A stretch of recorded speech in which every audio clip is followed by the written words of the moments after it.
Зимним морозным утром мы приехали в поселок Некрасово, к замку Шаакин. Замком на данный момент его сложно назвать, это руины. Вход платный, стоимость включен экскурсовод. Шаакин возведен на месте деревянной прусской крепости рыцарями Тевтонского ордена. Вот здесь в подвале расположился импровизированный музей Инквизиции.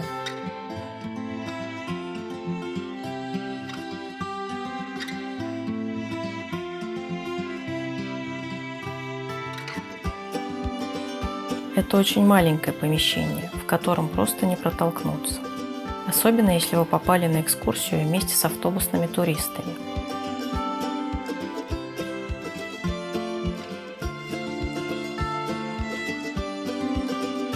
Экспонаты сделаны топорно. На момент посещения они были в очень плохом состоянии.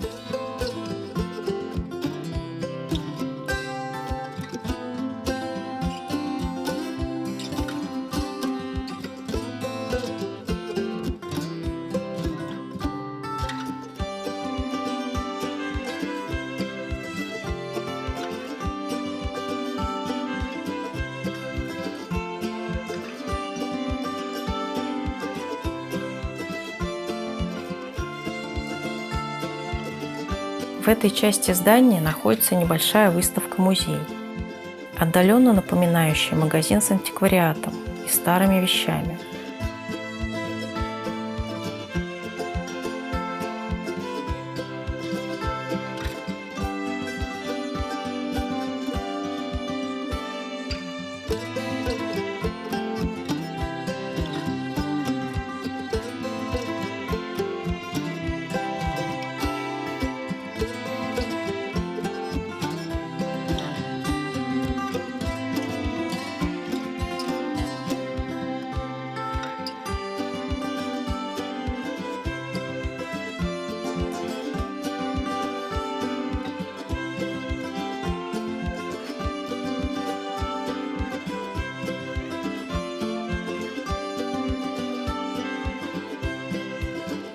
На противоположной стороне от подвала Инквизиции находится кафе.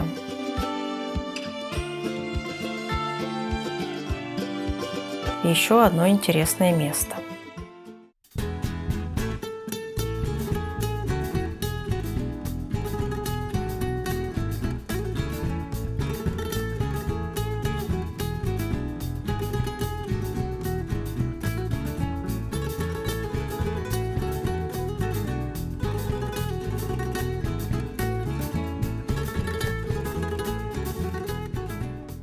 На входе висят фото экстрасенсов.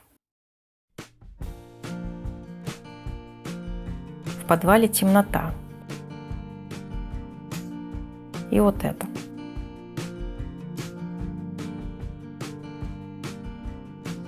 Часть руин стоит совсем без крыши и продолжает разрушаться. Зрелище удручающее. Средневековые строители заложили свою крепость примерно в 4 километрах от побережья Куршского залива. Была запружена река Шаакин, теперь Большая Морянка, и на топком болотистом грунте построено оборонительное укрепление.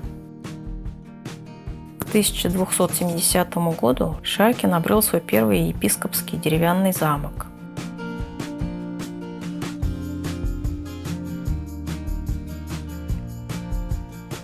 За счет того, что замок был построен в форме восьмиугольника, он казался очень мощным оборонительным сооружением. В начале XIX века Шаакин стал центром одноименного административного района, а в конце века к берегу подтянули железную дорогу узкоколейку. В это же время замок был перепроектирован в стиле романтизма.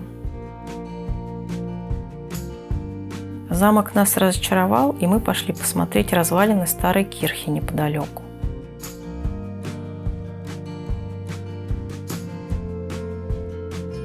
Кирха Шаакина располагается в 2 километрах к юго-востоку от замка, уже за пределами деревни.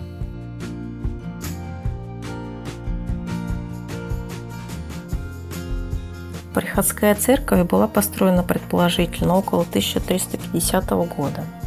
Она выполнена в несколько секций, что довольно типично для церквей Землунда.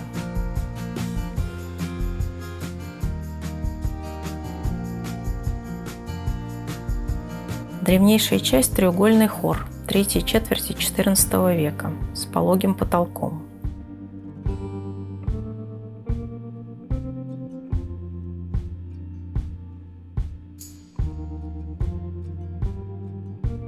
Башня была повреждена в огне Второй мировой войны в 1945 году, но сама кирха уцелела.